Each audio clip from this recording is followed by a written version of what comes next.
안녕하세요. 어제 예배 잘 드렸나요? 어제 사회를 보는데 앞부분에 제가 조금 버벅거렸어요. 마이크가 잘 이렇게 안 켜지는 거예요. 거기다가 신경을 쓰다가 그만 말이 좀 꼬였는데요. 인간미가 넘쳐서 좋았죠. 오늘 영상도 인간미가 넘치게 하루 늦게 올리게 됐는데요. 김성수 교수님이 2주 만에 집 밖을 나와서 서울을 오신다는 거예요. 그래서 주일 오후에 같이 시간을 보내는 바람에 말씀 준비를 못 하거든요. 그 바람에 이제 쉬는 날인 월요일 아침부터 이거 준비한다고 바빴는데 오늘 두 편을 해서 올리려고 합니다. 오늘 말씀은 우리가 잘 아는 비유입니다. 씨 뿌리는 비유라고 알려져 있는데 씨 뿌리는 사람이 나가서 씨를 뿌렸어요. 그런데 어떤 씨는 길가에 떨어져서 새들이 먹어버렸습니다.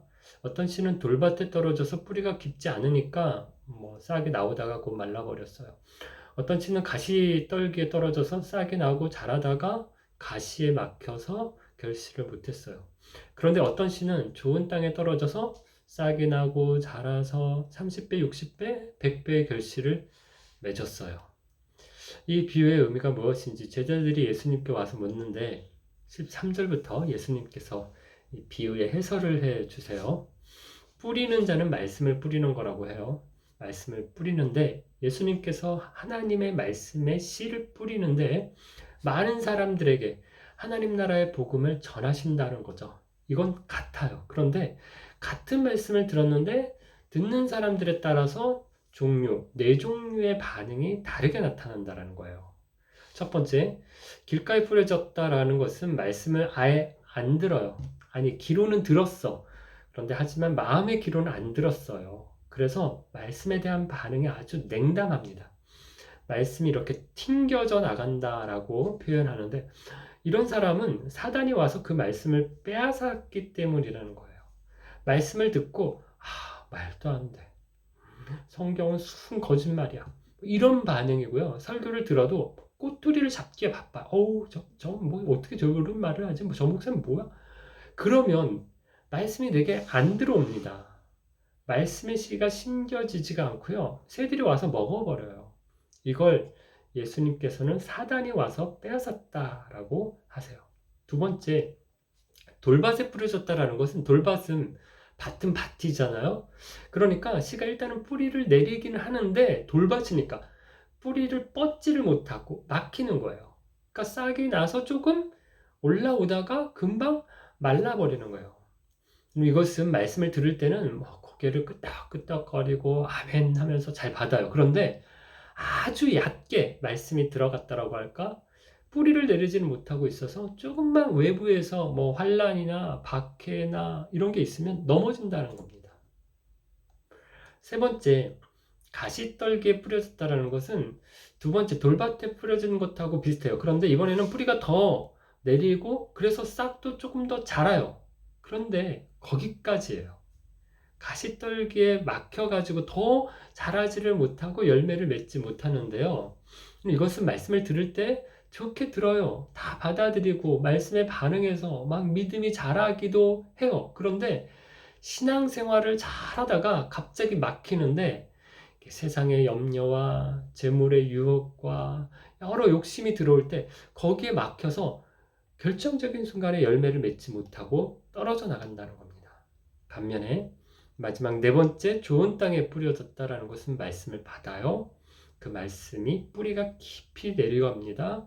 그리고 싹도 나고 자라서 결국에는 열매가 맺히는데 얼마나 맺히는가 하면 30배, 60배, 100배의 결실을 맺는다는 겁니다.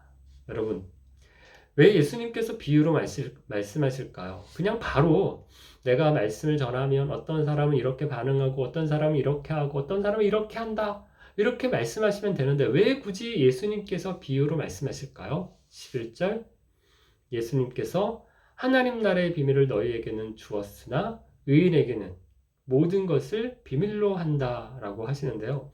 여기 비밀이라는 말을 숨은 그림 찾기 같이 생각하면 좋을 것 같아요. 숨은 그림을 찾다가 보면요. 못 찾으면 진짜 못 찾아요. 연필을 찾으라고 해서 막 열심히 찾는데 막 그 근방에서 막 돌고 돌고 막 눈을 부릅뜨고 찾아도 어떤가요? 안 보이려고 하면요, 이게 진짜 안 보여요.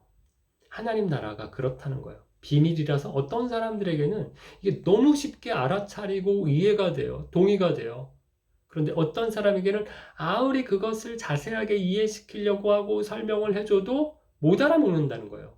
이게 머리가 좋고 나쁘고가 아니라 똑똑하고 안 똑똑하고의 차이가 아니라 전적으로 하나님의 은혜라는 겁니다.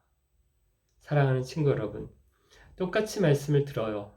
그런데 어떤 사람은 말씀에 반응을 해요. 듣고 깨닫고 돌이켜요.